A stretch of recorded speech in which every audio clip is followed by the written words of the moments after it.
Welcome to the presentation series about the application Artologik TIME. This is the first of 2 short videos. Our system is developed to let the employees register time and products to each project they work with in the easiest way possible. In this video, we will shortly go through some examples. We are now following Paul, who in the beginning of the week wants to check up his weekly plan. In this plan, the management has clarified which ongoing projects Paul is going to work with day by day. The weekly plan can display from 2 up to 9 weeks in advance. During a normal working day, Paul doesn't have access to a computer.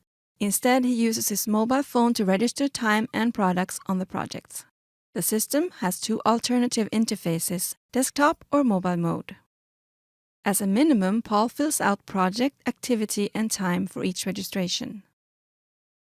The entered registrations of the day are displayed in the list beneath the form. Define the time codes you want to use and how these can be exported to both your economy and salary software. For instance, you can have a certain time code used for reporting sick leave.